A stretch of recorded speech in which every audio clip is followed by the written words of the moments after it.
Thank you. beyond all questioning. Thank you, sir. माननीय संजय सिंह। धन्यवाद मान्यवर। आपने चुनाव सुधार जैसे महत्वपूर्ण विषय पर, जिसमें इस समय पूरे देश की चिंता है, ऐसे महत्वपूर्ण विषय पे मुझे अपनी बात कहने का मौका दिया। मान्यवर, वोट का अधिकार एक लंबे संघर्ष के बाद हिंदुस्तान को मिला। अंग्रेजों ने 190 साल तक हिंदुस्तान पर राज किया। उनके खिलाफ हमारे क्रांतिकारियों ने, शहीद आजम भगत सिंह ने कुर्बानी दी, शहीद सुखदेव ने कुर्बानी दी, शहीद राजगुरु ने कुर्बानी दी, शहीद राम प्रसाद बिस्मिल ने कुर्बानी दी, शहीद खुदीराम बोस ने कुर्बानी दी, शहीद अशफाक उल्लाह ने कुर्बानी दी, शहीद रोशन सिंह ने कुर्बानी दी, और राष्ट्रपिता महात्मा गांधी ने त्याग और बलिदान से इस देश को आजाद कराया। और जब हमारा मुल्क आजाद हुआ तो भारत के संविधान के रचयिता बाबा साहब डॉक्टर भीमराव अंबेडकर जी ने कहा, इस देश में वोट के मामले में सब समान होंगे। राष्ट्रपति के वोट की भी गिनती एक होगी, प्रधानमंत्री के वोट की भी गिनती एक होगी, मुख्यमंत्री के वोट की गिनती भी एक होगी, सांसद विधायक के भी वोट की गिनती एक होगी, और गांव में रहने वाले मजदूर के वोट की गिनती, दलित के वोट की गिनती, पिछड़े समाज के लोगों के वोट की गिनती, आदिवासी के वोट की गिनती एक होगी। आज एसआईआर के जरिए ये जो चर्चा पूरे देश में एक खौफ का माहौल बना हुआ है, क्या वास्तव में एसआईआर के जरिए आप मतदाता सूची को साफ करना चाहते हैं या वोटर को ही साफ करना चाहते हैं? आपका मकसद वोटर को साफ करने का है, आपका मकसद वोट चोरी का है, आपका मकसद मतदाताओं की सूची को सही करने का नहीं है। इसलिए यह चिंता है सबको। और दूसरी बात, क्या यह संवैधानिक अधिकार चुनाव आयोग के पास है? मान्यवर, बाबा साहब डॉक्टर भीमराव अंबेडकर जी ने जो देश का संविधान लिखा, हालांकि आपको गांधी से भी समस्या है, अंबेडकर से भी समस्या है, आपकी नेता प्रज्ञा ठाकुर तो राष्ट्रपिता महात्मा गांधी के बारे में अपशब्दों का इस्तेमाल करती हैं।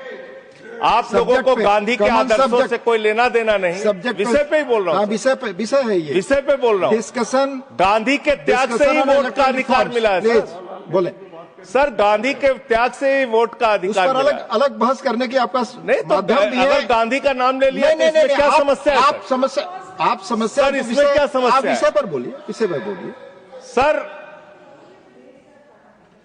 बाबा साहब डॉक्टर भीमराव अंबेडकर जी ने जो संविधान लिखा, उस संविधान की धारा 327 क्या कहती है? Power of parliament to make provision with respect to elections to legislatures subject to the provisions of this constitution, parliament from time to time by law make provision with respect to all matters relating to or in connection with elections to either house of parliament or to the house of or either house of the legislature of a state, including the preparation of electoral rolls, the delimitation of constituencies and all other matters necessary of securing the due constitution of such house or houses।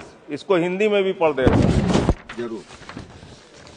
Bharat के संविधान की धारा 327 कहती है, इस संविधान के प्रावधानों के अधीन रहते हुए संसद समय समय पर विधि द्वारा संसद के किसी भी सदन या किसी राज्य के विधानमंडल के सदन या किसी सदन के चुनाव से संबंधित सभी मामलों के संबंध में प्रावधान कर सकती है, जिसमें मतदाता सूची तैयार करना, निर्वाचन क्षेत्रों का परिसीमन करना और ऐसे सदन या सदनों के विधिवत गठन को सुनिश्चित करने के लिए आवश्यक अन्य सभी मामले शामिल हैं।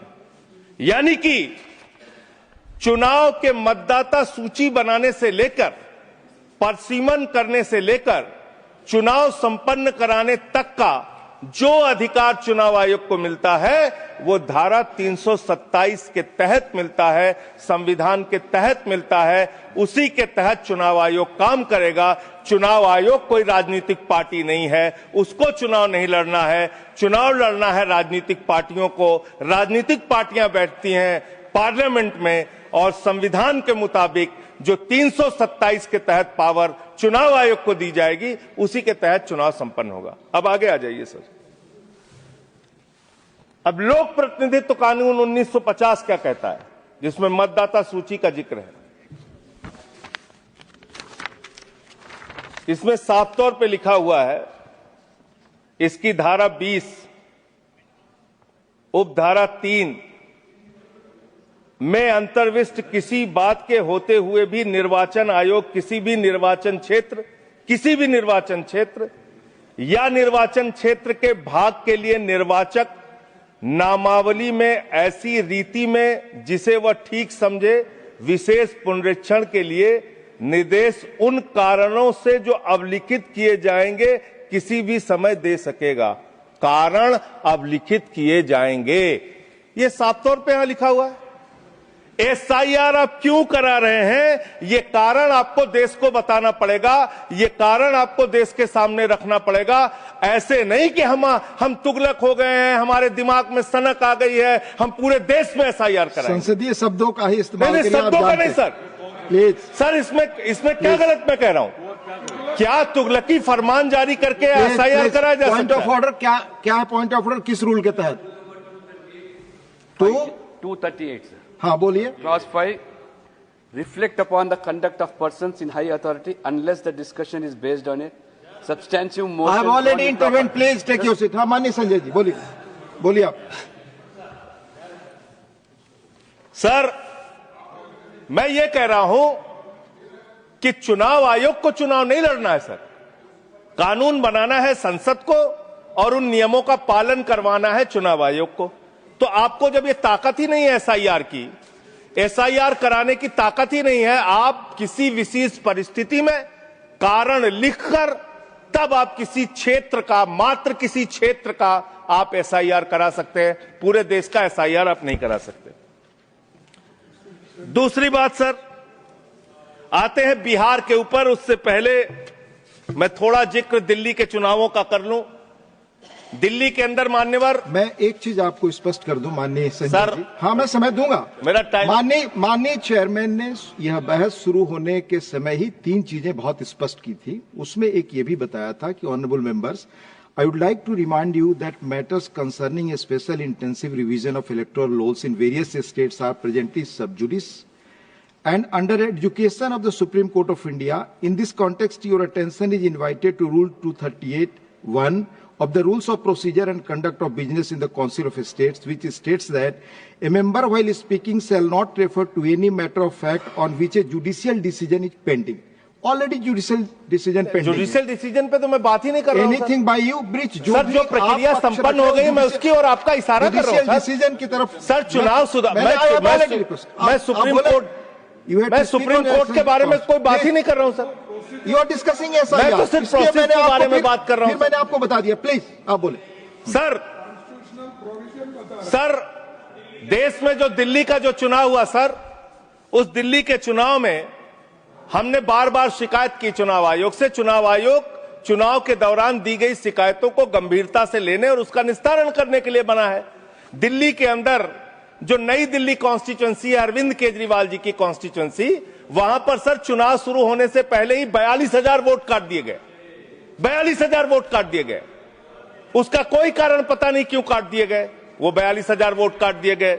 मान्यवर इसी विधानसभा के क्षेत्र में लोकसभा के चुनाव में जिन मंत्रियों के घर में 3 वोट था, जिन सांसदों के घर में 5 वोट था, वहां किसी के घर में 33 वोट हो गया, किसी के घर में 26 वोट हो गया, किसी के घर में 22 वोट हो गया। और इसका सारा प्रमाण मान्यवर हम लोगों ने चुनाव आयोग को लिख कर दिया। तो आप तो कहते हैं मुसलमान देश की आबादी बढ़ा रहे हैं, आप तो 6-6 महीने में 18-18 साल के बच्चे बढ़ा ले रहे हैं, 33-33 वोट बढ़ा ले रहे हैं। ये कहां से आ रहे हैं?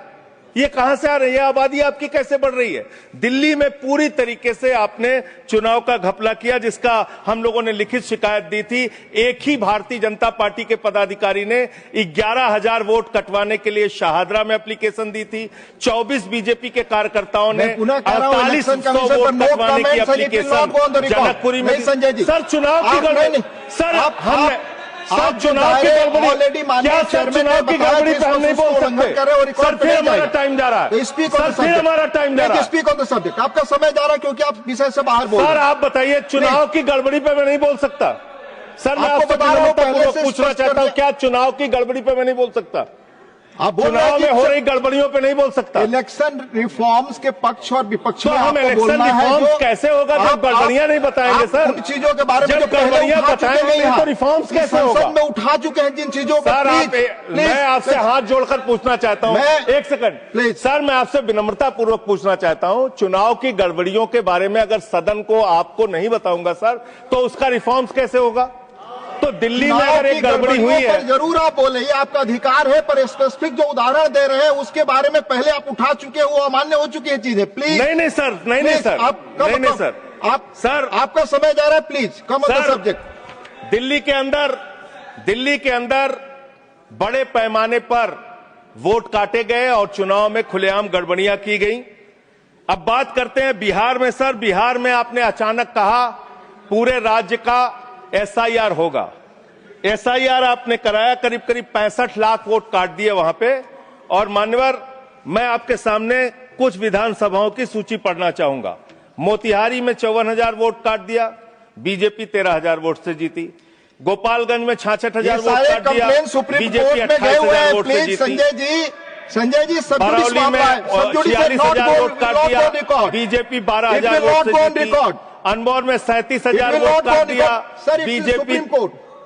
ये सारी चीजें सुप्रीम कोर्ट में नहीं जाएगी रिकॉर्ड पे। प्लीज सर ये गड़बड़ी पे बात हो रही है। प्लीज गड़बड़ी क्यों? समय चला जा रहा है, सुप्रीम कोर्ट के पास है। सर मेरा टाइम जा रहा है। सर विषय पर बोलिए। सर विषय पर बोल रहा हूँ सर। नहीं, विषय पर नहीं बोल रहे। विषय ऐसे तो फिर बात नहीं हो पाएगी।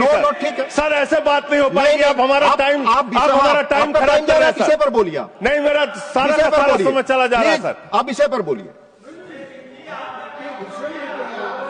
जो चीज सब जुडिस है उसके बारे में honourable chairman has made it clear. Please.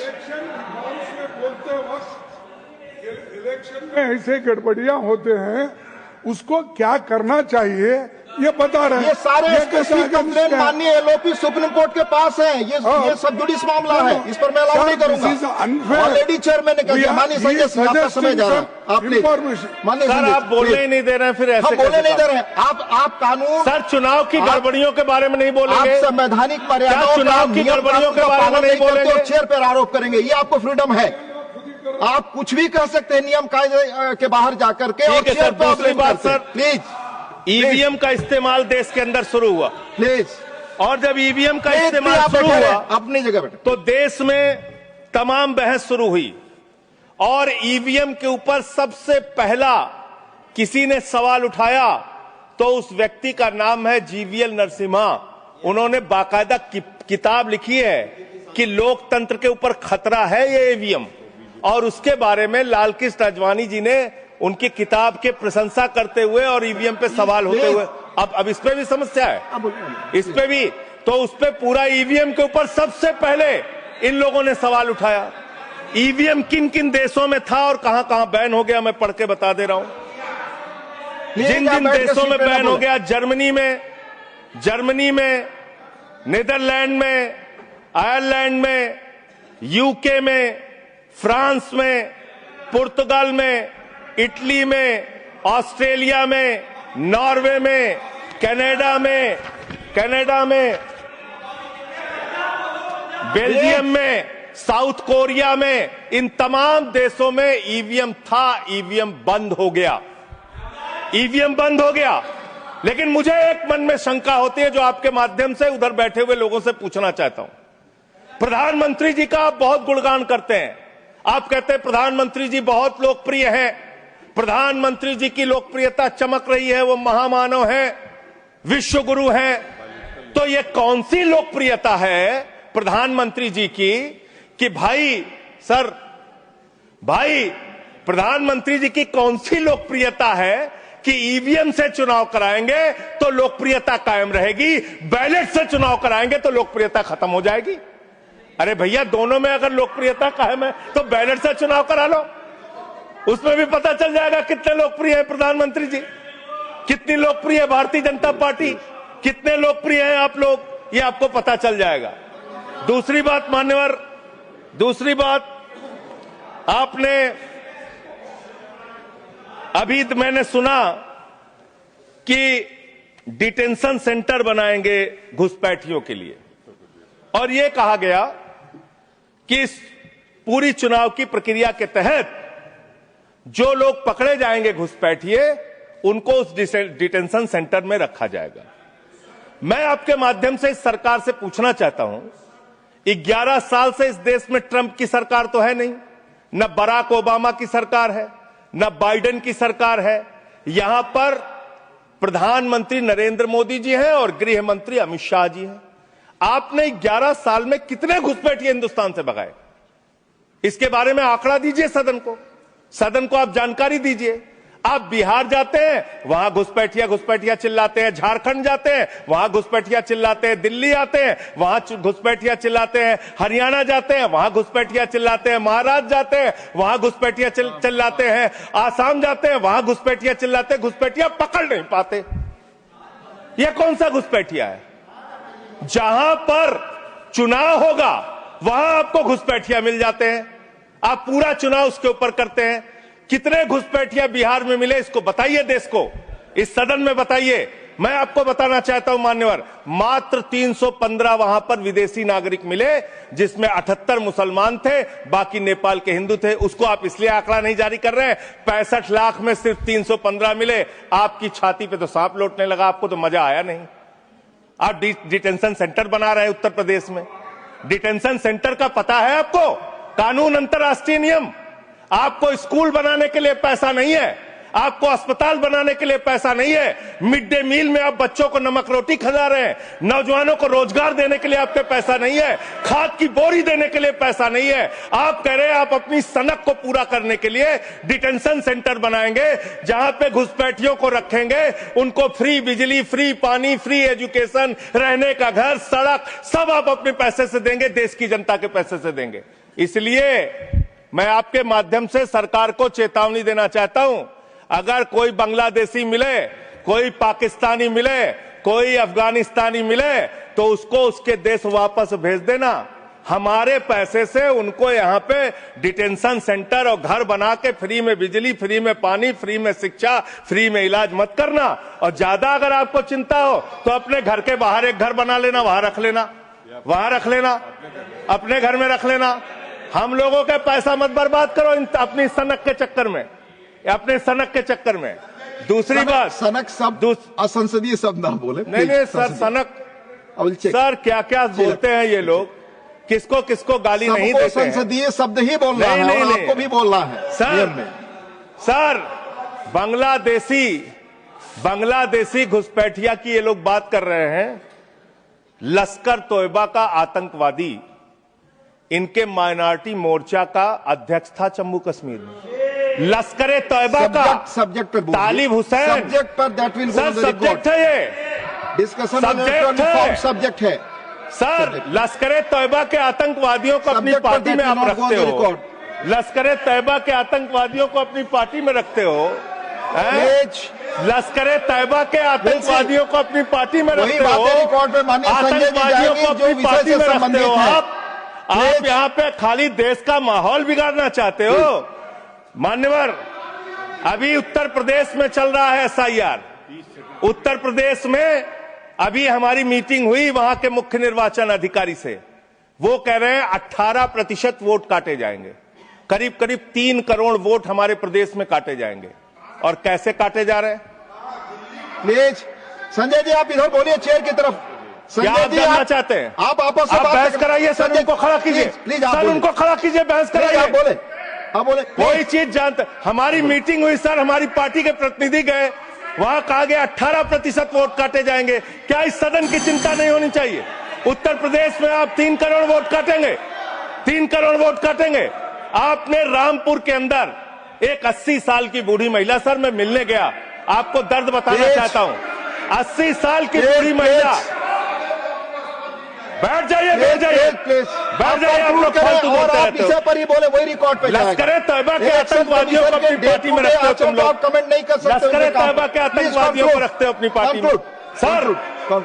Sir Rampur में एक बूढ़ी महिला 80 साल की, उसका नाम है नूर जहां। सदन को उसकी चिंता सुननी चाहिए। उसने अपने 2 बेटे जो कुवैत में रहते हैं उनका फॉर्म भर दिया। उस 80 साल की बूढ़ी महिला नूर जहां के ऊपर मुकदमा हो गया सर, जबकि चुनाव आयोग का नियम कहता है कि अगर कोई आपका हिंदुस्तानी बच्चा विदेश में रहता है, उसका भी मतदाता हिंदुस्तान में वो बन सकता है। मां ने फॉर्म भरा, आपने दर्ज कर दिया। धन्यवाद संजय जी। अरे सर हमारी पार्टी में से, अरे हमारी पार्टी में से 1 मिनट ले लीजिए। ऑलरेडी मेरे पार्टी का समय है। 1 मिनट अधिक दिया सर। मैं दल का नेता हूं, मेरे पास सर, मैं पार्टी का नेता हूं, मेरे पास टाइम है। ऑलरेडी 1 मिनट अधिक दिया टाइम है सर। आपने लिखकर पहले नहीं दिलवाया। तो हम टाइम हमारे में से काट लीजिएगा, हमारे में से टाइम काट लीजिएगा। आप जल्दी बोलिए। 1 मिनट मुझे और दीजिए। आप 1 मिनट में कंक्लूड सर मैं अंत में यही कहना चाहता हूं, आपके इस जोर दबाव के चक्कर में हिंदुस्तान के 35 बीएलओ अब तक अपनी जान गंवा चुके हैं। ये सदन, अरे कहां मंत्री जी, आपको कैसे पता चलेगा? इस सदन को श्रद्धांजलि देना चाहिए। उन 35 लोगों की हत्या की है आप लोगों ने। सर सेक्रेटरी जनरल, उन बीएलओ की हत्या के जिम्मेदार ये लोग हैं। सर धन्यवाद। Nothing is going on record. Please आपका समय ओवर हो गया। Message from Lok Sabha secretary general. Nothing is going on record now. Sir, with your kind permission, I rise to report that the Lok Sabha, at its sitting held on the 11th of December 2025,